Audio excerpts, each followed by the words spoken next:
wondering if have you ever guessed any political pattern for movies to be accepted? There are, for example, for the Oscars, there have to be official submissions from the country, right? So there's obviously going to be some politics there. If it's an official submission, that means that the people who aren't necessarily purely interested in good movies are making the decisions as to what film can represent us.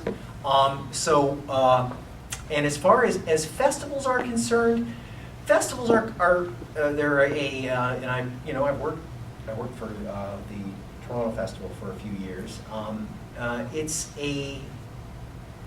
Sometimes I would say some of the decisions are political, and maybe that doesn't necessarily mean sinister political. It just means that there might be a reason to show a certain film.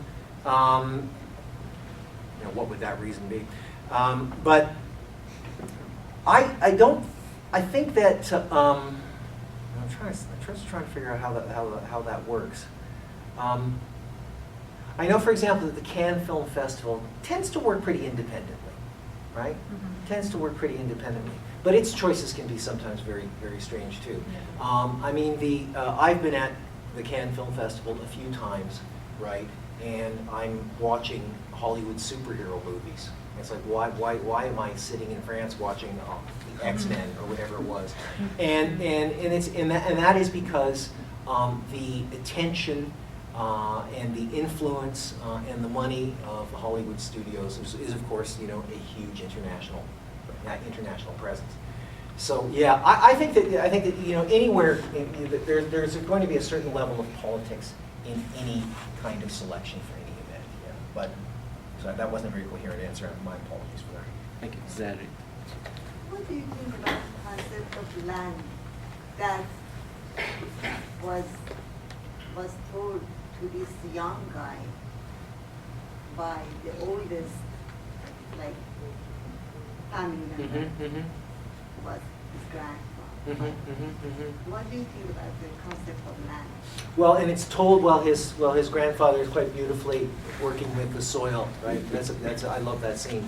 I think that the idea of a man without land is nothing, which is repeated a few times in the book, is absolutely essential to understanding what Duddy's motivation is and what Duddy's world is. And I think that he is someone who we see basically has no deep connections with anyone around him. When he asks remember the scene where he tries to give his father the shirts? And his father says, "Oh, well, you give it to me tonight," right? And it's just, he can't connect in a meaningful or deep way with anyone other than his grandfather. And so the idea of land for Duddy is a sense of roots. It's a sense of place. And also, I think that's a very deep part of the Jewish experience as well, the diaspora. And so, for me, that the importance of land, it's not even real land, right? When he wants to go and buy up that lake and he's going to turn it into a shopping center or whatever the horrible he's going to do with it. It's not even literally the land. It's the idea of belonging. It's the idea of having a place. And I think that one of the things that motivates Duddy more than anything else is trying to find his place. So that's I think that's a really important part of that film. Thank you. So we have room for 4 more questions. Make it very short. It's me? Okay. Just wanted to ask you a question regarding the National Canadian Cinema, which you kind of talked about the barriers to make such films, and comparing it to Iranian cinema. It's interesting to see that you have only watched a few of the Canadian cinema.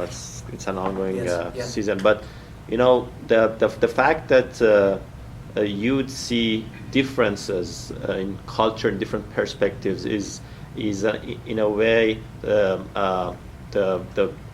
fruitful field for generating ideas, for even sometimes those controversies that you mentioned about the Jewish community, the acceptance. In Iranian cinema, in our cinema, like it was in a way that it helped. We have many of those differences and dichotomies. If you see if the Kurdish, like Afghan filmmakers, or in terms of the culture versus the mainstream filmmaking, or popular versus elite filmmaking, or all of those dichotomies. We have different filmmakers which have learned from the previous filmmakers on that genre or that category to improve their works. In a sense, we see such differences in Canadian culture and environment as well. We see that there are multiculturalism, there are different, that's the motto of the Canadian land, at least. And, we see that there are different groups, different ideas. Last week we saw going down the road, you see that the urban versus the, rural areas. All of those dichotomies are there. The spark is there, but, it doesn't flame, it doesn't go viral. And I understand the economical factor, but I don't buy it really in a sense that justifies everything. At the end of the day, those who are rich, those who go to Hollywood, could come back with that money, could make better movies in the name of Canada, in the name of their own land. So my question is, what are the other cultural barriers? What is the real reason that we wouldn't? There are good movies, of course, but those sparks don't go viral, don't get flamed. I think that part of the reason that Canadian, many forms of Canadian culture, but Canadian film has had difficulty in reaching an audience. First of all, it's just circumstantial. It's very hard for Canadian films to find their way into theaters, right, into movie theaters. Now, that's not quite so important anymore as it was.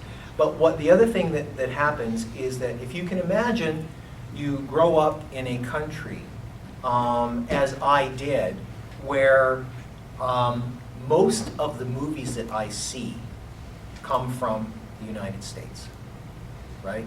So what is going to happen as a result of that is that becomes, for many viewers, the idea of what cinema should be, right? And so when you are then confronted by a Canadian film, which doesn't have that kind of budget, for example, maybe telling its story in a different kind of way, doesn't have hugely familiar movie stars in it, it can mean that for a lot of Canadians, the experience of seeing Canadian films has felt like a foreign cinema. That's one of the paradoxes. And I think what you point out about the importance of seeing a variety of your own experiences reflected on screen, that has been largely denied to very many Canadians, at least as far as our cinema is concerned. When Going Down the Road opened in 1970 at the New Yorker Theater on Yonge Street, one of the things that was said more often in most of the reviews was people had never seen Toronto on screen before. They had never seen Toronto. That was the amazing thing for them. They had never seen Toronto. And even in this city also, it's an interesting part of this city's cultural legacy, right? That Toronto has played other cities more often than it's even played itself. Toronto is a city that has spent an awful lot of time in drag, as New York or whatever, right? So what I'm saying is that part of it, what happens is that you can if you internalize an idea of a cultural norm, right, without even being aware of it, then it's going to be difficult to accept differences from that. I think, you know, and that has been the, you know, I mean, I hear it years and years and years. I don't like Canadian movies are boring. Canadian movies are dreary. Everybody is, you know, there are no heroes in Canadian movies. All that, you know, like, it's not true. But what it does suggest is that actually, for a lot of Canadian filmmakers, there is a different way of looking at the world. There is a different way of telling stories. But getting people to accept that has been a very consistent challenge in a country where, for the most part, our normal movie-going experience is Hollywood. It still is. You know? Thank you. Amir. Yes, continuing what Hayaz talked about, I'm wondering, because I'm not very familiar with NFB policy. NFB provide, how NFB works in Canada, and for example, this director cannot go to NFB and ask for money. This is my first question. And my second question is that if you look at United States and Hollywood, they have a way of representing Jews. Before, for example, 1940, how they represent the stereotypical image, and after 1940, this has changed a lot. I'm just wondering if we can see any patterns in representation of Jews in Canadian, or is it just an exception, this movie, if you see any something like that? I'm trying to think of other Canadian films that have dealt with sort of explicitly Jewish characters. Okay, it's funny, I can't think of any. Okay, it's, you know, but the answer to the first part of your question, the National Film Board has funded films in different ways over the years. Okay. The National Film Board was originally formed for the purposes of actually providing propaganda, wartime propaganda, enlisting and serving the war effort. Also, it was seen as a way to take a huge and underpopulated country and to sort of bring it together through film, right? So we could see Canada represented, I can't remember what the phrase was. But anyway, it was an idea of kind of representing the country to other Canadians because we live so far apart. Now, the National Film Board, over the years, has done some work in feature filmmaking, not a whole lot. And as far as I know, the Film Board has supported an awful lot of very interesting films, very interesting careers, very interesting filmmakers, you know, over the years. But they have not really ever been in a position, for example, to, I think, sort of solely finance a big budget film. You know, so I'm not sure if Richler and Kotcheff had gone to the National Film Board, they would have got the support that they would have needed to make the movie that they wanted to make. But the thing is, to get the other answer to the other part of your question. I mean, as I say, the Duddy Kravitz belongs to a kind of a generation of Jewish literary figures who began to sort of appear in the 1940s. And particularly in American literature, Jewish American literature, and especially in the 1960s. And by the 1970s, it was a character.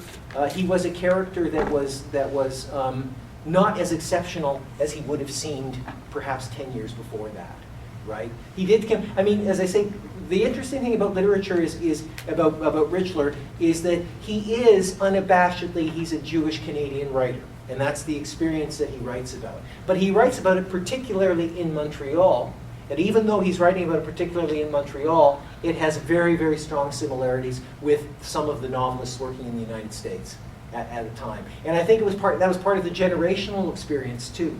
I think that was part of that generation's experience as well. You know, but the other important thing to bear in mind is that Richler and Kotcheff both belong to a generation that felt in order to do what they wanted to do as artists, they had to leave the country.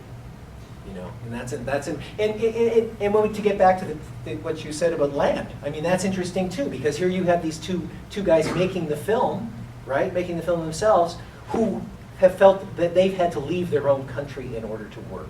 You know, and Geoff has worked around the world. You know, he's made films in Australia, he's made films in England, he's made films in the United States, all over the place. Imagine. So I will kind of go back to the question of production, the means of production and distribution.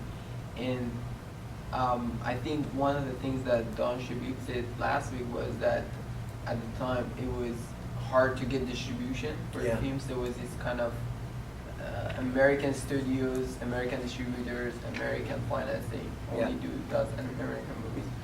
So my question is, like, if you look at these days, so I think what I understand is that it's kind of cheaper maybe to make movies, Mhm. and it's probably kind of the distribution has been to some extent democratized. So Yeah. there are other channels, alternative Yeah. channels.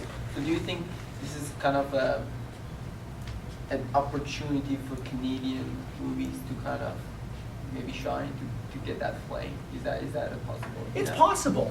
It is possible. The thing is it's never been easier to make films, right?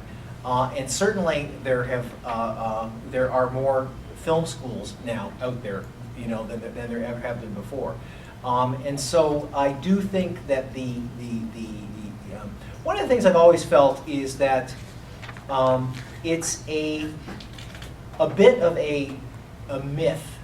It's a dream that the Canadian part of the way that Canada thinks about itself is that it has felt that it wants its movies to play in movie theaters, right? And I think that is not the way to be thinking anymore. I think you have to accept that the films need to get out in whatever way that they can, and that there are more alternative ways now than ever before.